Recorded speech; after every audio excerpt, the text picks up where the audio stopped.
আবার সেই nostalgic Howrah station. এই হাওড়া স্টেশন থেকে যাত্রী শুরু মানেই নস্টালজিক।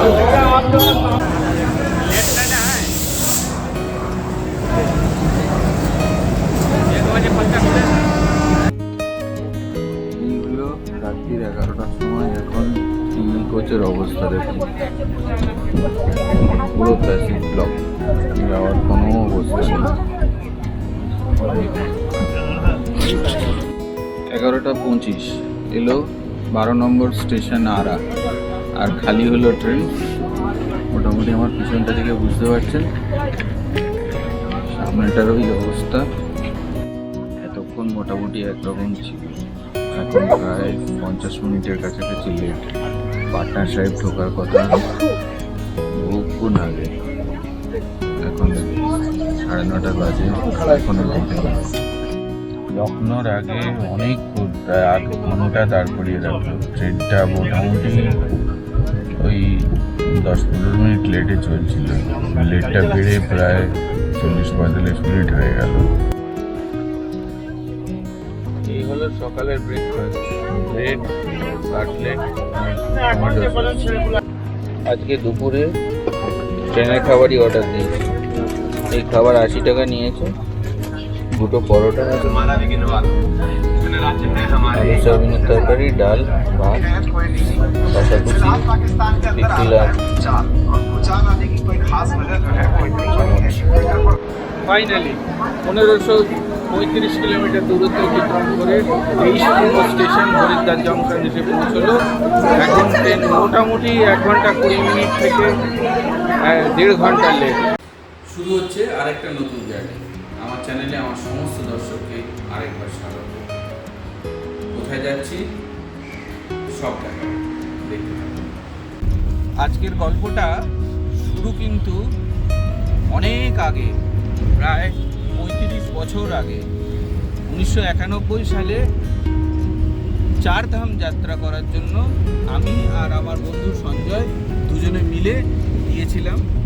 শুধু দুজন নয়, আমাদের ফ্যামিলিও গিয়েছিল। আর আজকে 35 বছর পর আবার যাচ্ছি 4 ধাম নয়, 2 ধাম যাত্রা করার জন্য, মানে কেদারনাথ আর বদ্রীনাথ। আমরা দুজন। তো দারুণ ইন্টারেস্টিং হতে চলেছে, দেখুন শেষ অবধি দেখাবো। এখন একটা হলুদ ট্যাক্সিতে করে যাচ্ছি নস্টালজিক হাওড়া স্টেশন। হাওড়া স্টেশনে ঢোকার মুখে গঙ্গা নদী পেরোনো আর হাওড়া স্টেশনের প্রথম দর্শন মানেই নতুন জার্নি শুরু, একটা নতুন এক্সাইটমেন্ট। এখন যে গঙ্গা নদীকে দেখতে পাচ্ছি, এই গঙ্গা নদীকেই আবার দেখব কাল বিকেলে হরিদ্বারে।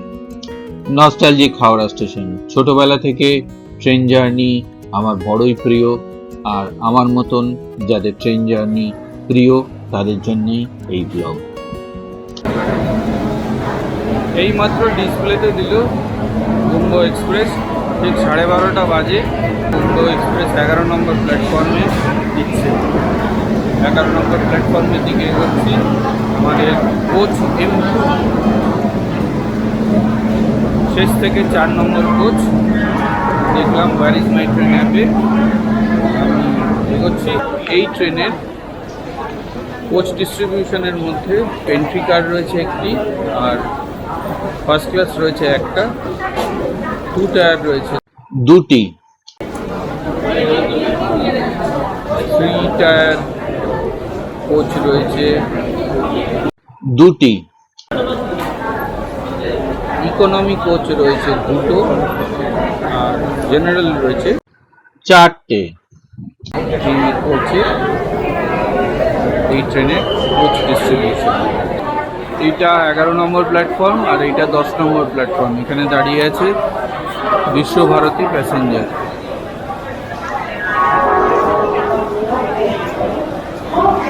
প্রতীক্ষার অবসান। ঢুকছে কুম্ভ এক্সপ্রেস হাওড়া স্টেশনের 11 নম্বর প্ল্যাটফর্মে। দেখুন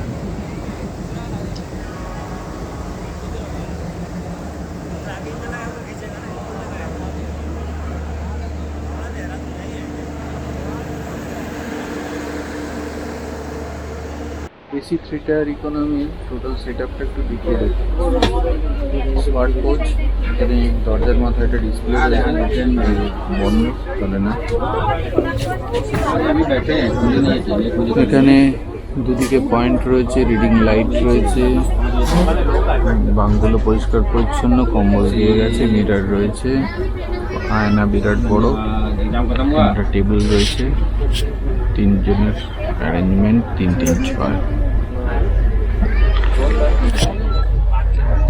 এখানে সাইড লোয়ারে বটল হোল্ডারটা ভাঙা, পর্দা ঠিকঠাক আছে।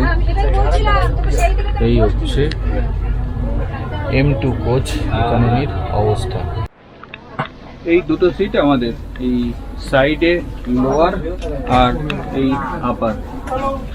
M2 কোচ ইকোনমি কোচ, এখানে 3টে, এখানে 3টে, আর এখানে 2টো। বিশ্বভারতী ইন্টারসিটি দুটো দিকে 10 নম্বর প্ল্যাটফর্ম থেকে বেরিয়ে যাচ্ছে। এখানে দাঁড়িয়ে আছে আমাদের কুম্ভ এক্সপ্রেস, আর একটু পরেই ছাড়া। কুম্ভ এক্সপ্রেসে আজকে আমরা ট্রাভেল করব 1535 কিলোমিটার। দুপুর 1টায় ছেড়ে কালকে বিকেল 4টে, মানে 27 ঘন্টার প্রায় জার্নি, যদি না লেট করে তো। এটা হচ্ছে শিডিউল টাইম। আর এই টাইমের মধ্যে আমরা কভার করব 23টা স্টেশন, দেখাবো, সব দেখতে পাবো। ঘড়িতে টাইম ঠিক 1টা 1 ছেড়ে দিল আমাদের কুম্ভ এক্সপ্রেস।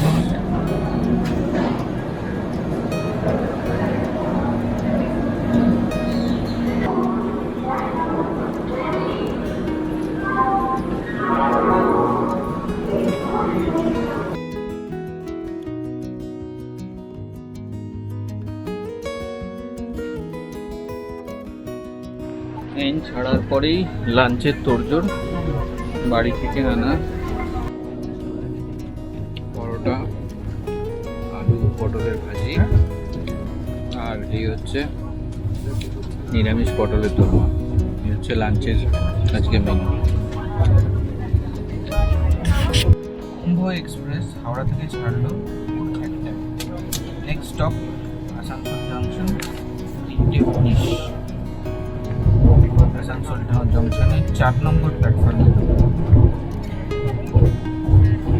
আসানসোল জংশন মোটামুটি 2 ঘন্টা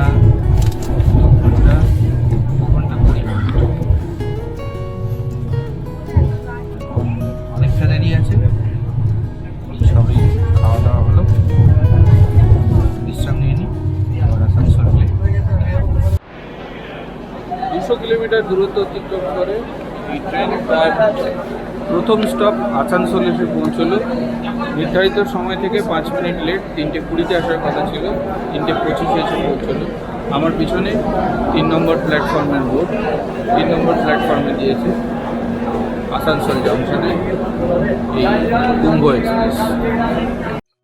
আসানসোল পেরোনোর পরই চোখে পড়ল প্রচুর প্রচুর আম বাগান, পর আম বাগান। আর এখন আমের সিজন, যেহেতু গাছে প্রচুর আম ফলে রয়েছে। কিন্তু ক্লিনিং স্টাফরা খুব অ্যাক্টিভ। এই একটা সময় উঠেছি, এখন 5টা বাজে, 4 ঘন্টার মধ্যে বাথরুম ক্লিন হচ্ছে। 124 কিলোমিটার দূরত্ব অতিক্রম করে কুম্ভ এক্সপ্রেস এসে পৌঁছল চিত্তরঞ্জন জংশন। এই ট্রেন 3 নম্বর প্ল্যাটফর্মে দিয়েছে, এই আমার পিছনে 3 নম্বর প্ল্যাটফর্ম।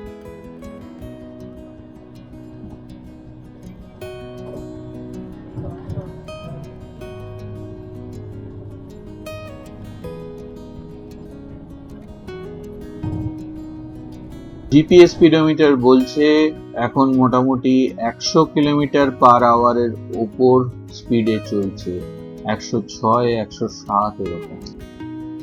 এখন পেরোচ্ছে জামতাড়া স্টেশন। জামতাড়া নামটা শুনলেই জামতাড়া গ্যাং নামে বিখ্যাত সেই 15-20 বছর আগের সিরিজটার কথা মনে পড়ে, যে সিরিজটা বিখ্যাত হয়েছিল কি করে হ্যাকিং করা যায় সেগুলো দেখানো হয়েছিল। মনে পড়ে সেই গাছটার কথা, আমি খুঁজছিলাম সেই গাছটাকে। কুম্ভ এক্সপ্রেস তার 280 কিলোমিটার দূরত্ব অতিক্রম করে মধুপুর জংশন এসে পৌঁছল। সেই মধুপুর যেখানে 50 বছর আগে থেকে বাঙালিরা পশ্চিমে হাওয়া বদল করতে আসে। 2 নম্বর প্ল্যাটফর্মে দিয়েছে আমার পিছনে, 2 নম্বর প্ল্যাটফর্ম। কুম্ভ এক্সপ্রেস জোসিডিতে এসে পৌঁছল 309 কিলোমিটার ডিস্টেন্স অতিক্রম করে। নির্ধারিত সময় থেকে 20 মিনিট লেটে চলছে আর প্ল্যাটফর্ম নাম্বার 2-এ দিয়েছে। এই জোসিডি স্টেশনেই নেমে যেতে হয় দেওঘর। দেওঘর বাঙালিদের বহু কালের, বহু পরিচিত, একান্ত নিজের একটি পশ্চিমে বেড়ানোর জায়গা। দেওঘরে রয়েছে 51 সতীপীঠের এক পীঠ এবং 12 জ্যোতির্লিঙ্গের অন্যতম বৈদ্যনাথ ধাম। এখন পেরোচ্ছি শিমুলতলা স্টেশন। এই শিমুলতলাও বাঙালির প্রায় 50 বছর ধরে পশ্চিমে বেড়ানোর একটি অতি পছন্দের জায়গা। বহু বর্ধিষ্ণু বাঙালি পরিবারের পশ্চিমে বেড়ানোর জন্য এই শিমুলতলাতে বাড়ি ছিল। বাঙালিদের কাছে শিমুলতলা, জোসিডি, কিউল, ঝাঁঝা এই সমস্ত জায়গাগুলো ভালো জল হওয়ার জন্য দীর্ঘদিন ধরে বিখ্যাত ছিল। এই ট্রেন কুম্ভ এক্সপ্রেস 353 কিলোমিটার দূরত্ব অতিক্রম করার পর ঝাঁঝা স্টেশনে এসে 3 নম্বর প্ল্যাটফর্মে দিয়েছে, মোটামুটি 10 মিনিট লেটে চলেছে। আর এই ঝাঁঝা ভালো জল হওয়ার জন্য কিন্তু বিখ্যাত। 13037 কুম্ভ এক্সপ্রেস ষষ্ঠ স্টপেজ জামুইতে এসে পৌঁছেছে। 380 কিলোমিটার দূরত্ব। 1 নম্বর প্ল্যাটফর্মে দিয়েছে জামুই। চারদিকটা খুব সুন্দর, পাহাড় দিয়ে ঘেরা, ছোট্ট স্টেশন। স্টপেজে বেশিক্ষণ উঠে যায়, ছেড়ে দেবে। সন্ধে হয়ে এসছে, স্টেশন ছেড়ে গেলে দেখানোর চেষ্টা করবো চারপাশে। 1 নম্বর প্ল্যাটফর্মে দিয়েছে জামুই। চারদিকটা খুব সুন্দর, পাহাড় দিয়ে ঘেরা, ছোট্ট স্টেশন। স্টপেজে বেশিক্ষণ উঠে যায়, ছেড়ে দেবে। সন্ধে হয়ে এসছে, স্টেশন ছেড়ে গেলে দেখানোর চেষ্টা করবো চারপাশে। 13037 কুম্ভ এক্সপ্রেস তার 7ম স্টেশন কিউল জংশন এসে পৌঁছল। মোটামুটি রাইট টাইমেই চলছে, 5-10 মিনিট লেট আছে। এই হচ্ছে প্ল্যাটফর্ম। প্ল্যাটফর্ম কিন্তু অনেকটা নিচুতে। 2 মিনিট স্টপেজ এখানে, ছেড়ে দেবে, উঠে পড়ে। 3 নম্বর প্ল্যাটফর্মে দিয়েছে। এই হচ্ছে কিউল জংশনের 3 নম্বর প্ল্যাটফর্ম।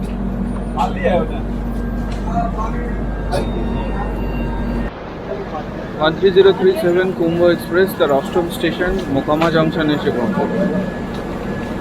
441 কিলোমিটার দূরত্ব অতিক্রম করে 3 নম্বর প্ল্যাটফর্মে দিয়েছে। আমার নিচে পিছনে 3 নম্বর platform Mokama junction. 2 minute stoppage, উঠে পড়ে, ছেড়ে দেবে। এখানেও কিন্তু প্ল্যাটফর্মটা অনেক নিচু।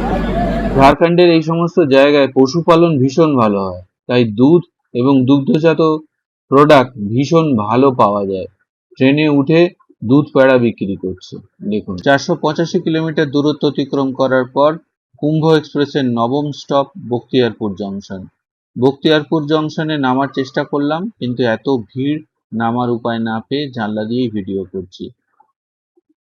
বখতিয়ারপুর জংশনের 2 নম্বর প্ল্যাটফর্মে দিয়েছিল ট্রেন, এখন ছেড়ে বেরিয়ে যাচ্ছে। বখতিয়ারপুর জংশন থেকেই বাঙালির বহু প্রাচীন পর্যটন স্থল রাজগীর যায়।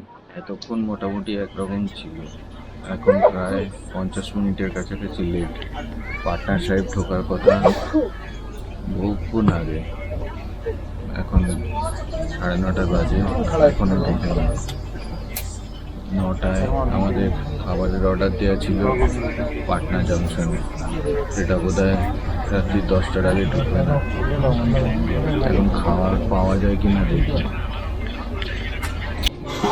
520 কিলোমিটার দূরত্ব অতিক্রম করে 10ম স্টেশন পাটনা সাহিব এসে পৌঁছলো 2 নম্বর প্ল্যাটফর্মে, আর এখন পাটনা সাহিব থেকে ছেড়ে বেরিয়ে যাচ্ছে।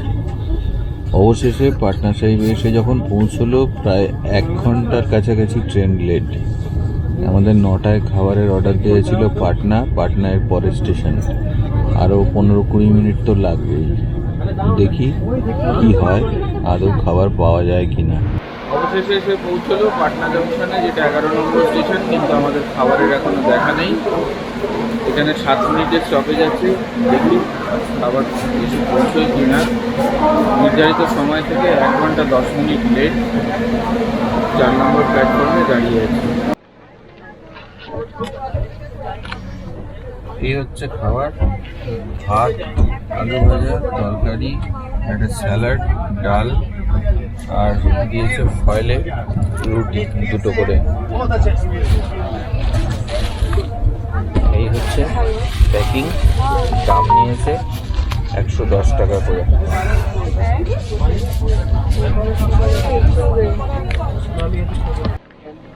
এই হলো রাত্রির 11টার সময়। এখন কোচের অবস্থা দেখুন, পুরো প্যাসেজ ব্লক, যাওয়ার কোনো অবস্থা নেই। 11টা 25 এলো 12 নম্বর আরা, আর খালি হলো ট্রেন। মোটামুটি আমার পিছনটা থেকে বুঝতে পারছেন, সামনেটার ওই অবস্থা। আরপিএফ দাঁড়িয়ে আছে, আরপিএফ জোরজার করে যে কটা ছিল বার করলো। এই হলো 3E জার্নির অবস্থা রাতে। যাই হোক, খাবারের রিভিউটা বলে নিই। খাবার মোটামুটি সিম্পল ছিল, খুব হালকা, স্পাইসি নয়, এটা একটা সুবিধে ট্রেনের খাবারের চেয়ে। মনে হয় আমার ভালোই, অনেকদিন ট্রেনের খাবার খাইনি, কাল দুপুরবেলা খেয়ে দেখতে হবে। যাই হোক, আজকে অনেক কিছু ঘটলো, অনেক কিছু দেখালাম। আজকে এখানেই ডেট করছি। গুড নাইট, আবার দেখা হবে কাল সকালে। গুড বডি, আজকে তৃতীয় দিন, 10 তারিখ, 10ই মে। সকালটা এখানে বেশ ভালোই, রাত্রে একটু মেঘ, বৃষ্টি, বিদ্যুতের ঝলকটা ফুটিয়েছিল। রাত্রে কম্পার্টমেন্টে অনেক উৎপাতও ছিল। অনেক রাত্রে প্রায় 12টা নাগাদ ফ্রি হওয়ার পর রাত্রিটা কিন্তু শান্তিতেই কেটেছে। আর কোনো আনওয়ান্টেড লোক খুব একটা ওঠেনি। আমি রেলওয়ানে একটা কমপ্লেন করেছিলাম, আর বেসিসে তরফ থেকে আরপিএফ এসে সবাইকে পাশে জেনারেল কম্পার্টমেন্ট আছে না ঢুকিয়ে দিয়েছে।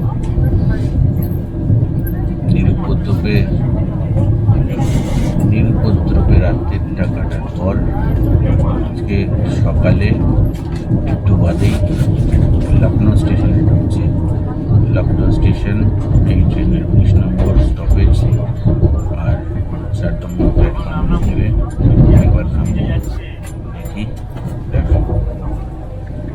লখনৌর আগে অনেকক্ষণ, প্রায় 8 ঘন্টা দাঁড় করিয়ে রাখলো। ট্রেনটা মোটামুটি ওই 10-15 মিনিট লেটে চলছিল। লেটটা বেড়ে প্রায় 40-45 মিনিট হয়ে গেল। এতক্ষণে ছাড়লো, এইবার লখনৌ প্ল্যাটফর্মের দিকে এগোচ্ছে। প্রায় 1 ঘন্টা লেট, এসে পৌঁছলো লখনৌ চারবাগ স্টেশন। কুম্ভ এক্সপ্রেসের 19 নম্বর স্টপেজ, 7 নম্বর প্ল্যাটফর্মে দিয়েছে। দাঁড়িয়ে আছি। 1042 কিলোমিটার দূরত্ব অতিক্রম করে এসে পৌঁছলো কুম্ভ এক্সপ্রেস লখনৌ স্টেশনে। এই হচ্ছে লখনৌ স্টেশন।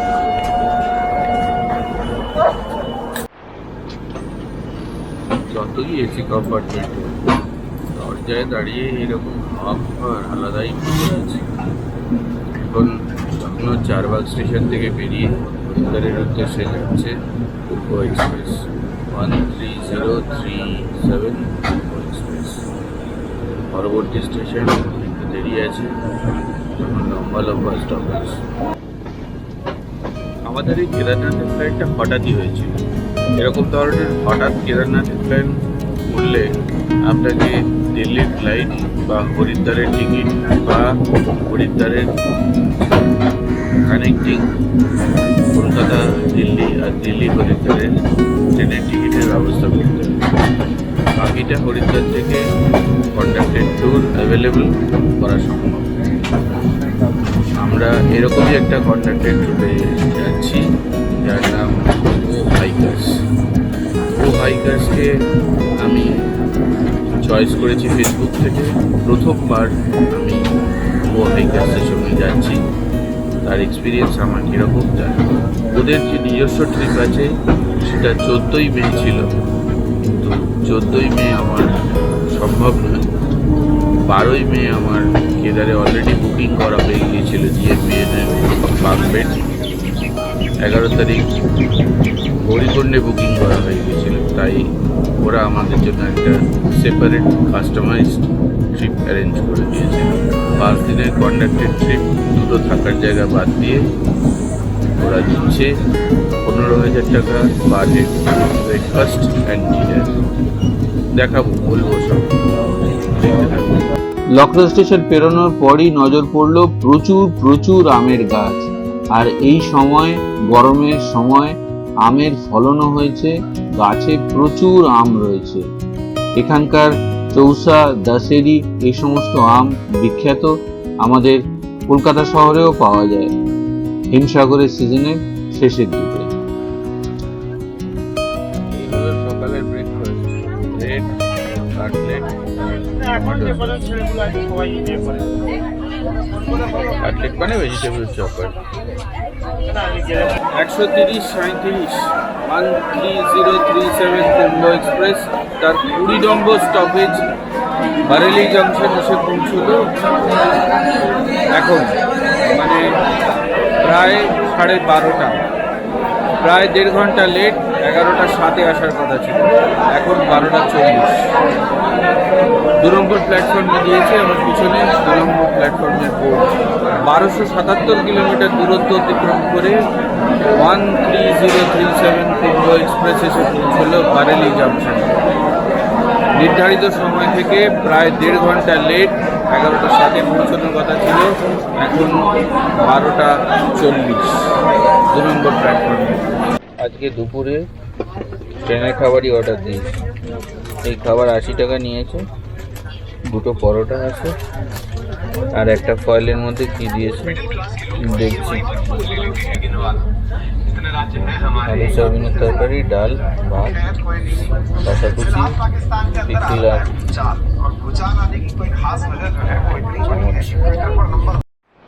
এই ট্রেনের ক্যাটারিংয়ের খাবারটা কিন্তু কালকের খাবারের থেকে টেস্টি, দামটাও কম। কালকে নিয়েছিল 110 টাকার মতন, আজকে নিল 80 টাকা করে। আলু সয়াবিনের তরকারি, ভাত, ডাল, একটু স্যালাডের মতন, একটু পিকল, 2টো পরোটা, আটার পরোটা, রুটি বলা যায়। ভালো খাবারটা, খারাপ না।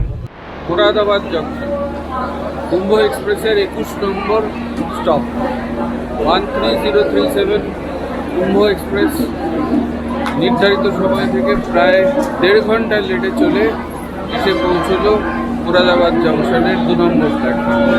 দাঁড়িয়ে আছি 2 নম্বর প্ল্যাটফর্মে। মুরাদাবাদ জংশনের পরে আর 2টো স্টেশন, লাক্সার আর তারপরেই হরিদ্বার। নেমে যাব হরিদ্বারে। তো এই হচ্ছে মুরাদাবাদ জংশনের প্ল্যাটফর্ম। এখানে 5 মিনিট স্টপেজ, বেশ বড়। 1500 কিলোমিটার দূরত্ব অতিক্রম করে এসে পৌঁছলো পেনাল্টিমেট স্টপেজ, মানে 22 নম্বর স্টপ লাক্সার জংশন। এটা একটা ইম্পর্টেন্ট জংশন, কারণ এখানে থেকে একদিকে চলে যাচ্ছে হরিদ্বার, আরেকদিকে চলে যাচ্ছে আম্বালা ক্যান্টনমেন্ট হয়ে চণ্ডীগড়। এখন ট্রেন 1.5 ঘন্টা লেট। প্ল্যাটফর্মে দিয়েছে 2 নম্বর প্ল্যাটফর্ম, আমার পিছনে 2 নম্বর প্ল্যাটফর্মের বোর্ড। 2 মিনিট স্টপেজ, দাঁড়াবে না বেশিক্ষণ, এরপরেই হরিদ্বার জংশন। মোটামুটি 5:15 থেকে 5:30টায় পৌঁছানোর কথা, দেখা যাক কখন পৌঁছায়। এই হলো লাক্সার জংশন। ফাইনালি 1535 কিলোমিটার দূরত্ব অতিক্রম করে 23 নম্বর স্টেশন হরিদ্বার জংশন এসে পৌঁছলো। এখন ট্রেন মোটামুটি 1 ঘন্টা 20 মিনিট থেকে 1.5 ঘন্টা লেট। 27 ঘন্টা জার্নি বহুদিন বাদে ট্রেনে করলাম। আমার অবশ্য লং জার্নি ভালোই লাগে ট্রেনে। এখানে শেষ করছি 27 ঘন্টা জার্নি।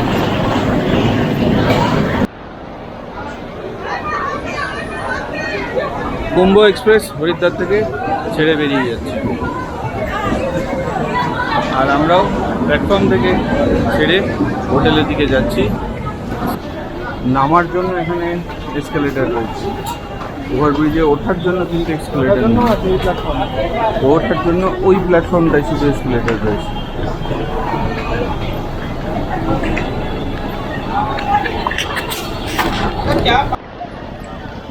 এই হচ্ছে হরিদ্বার স্টেশনের বাইরে থেকে ভিউ, পেছনে সূর্য অস্ত যাচ্ছে। আর এইটা হচ্ছে বাইরে যাওয়ার গেট, এখান দিয়ে আমরা বেরোবো। হরিদ্বার স্টেশনে বেরোনোর মুখে কাপাসা রেল কোচ রেস্টুরেন্ট রয়েছে, উল্টো দিকেই হরিদ্বার স্টেশন। এবারের মতো কুম্ভ এক্সপ্রেসের ব্লগ এখানেই শেষ। সবাই ভালো থাকবেন। হোটেল আগামী পর্বে দেখুন। ভগবতী বিবাসের সামনেই এরকম গঙ্গা বয়ে যাচ্ছে, এখানে চান করার জায়গা। ওইদিকে আবছা দেখা যাচ্ছে মনসা পাহাড়, এখানে পুরোটাই দেখা যাচ্ছে মনসা পাহাড়। মনসা পাহাড়ের মাথার মন্দির।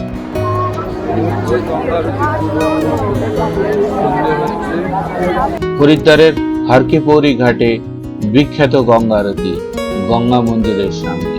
সন্ধ্যের মায়াবী আলোয় ঝলমলে হারকি পৌরি। এই হচ্ছে সেই জায়গা যেখানে একটু আগে গঙ্গা আরতি হচ্ছিল। দেখুন সন্ধ্যের মায়াবী আলোয় গঙ্গা এবং হারকি পৌরির রূপ। হারকি পৌরি ঘাটের বিখ্যাত সব খাবার দোকান, মোহনজি পুরিওয়ালে, মথুরাওয়ালে, জয়রামজি পুরিওয়ালে। বেনারসের গলির মতন হরিদ্বারের সরু সরু গলি।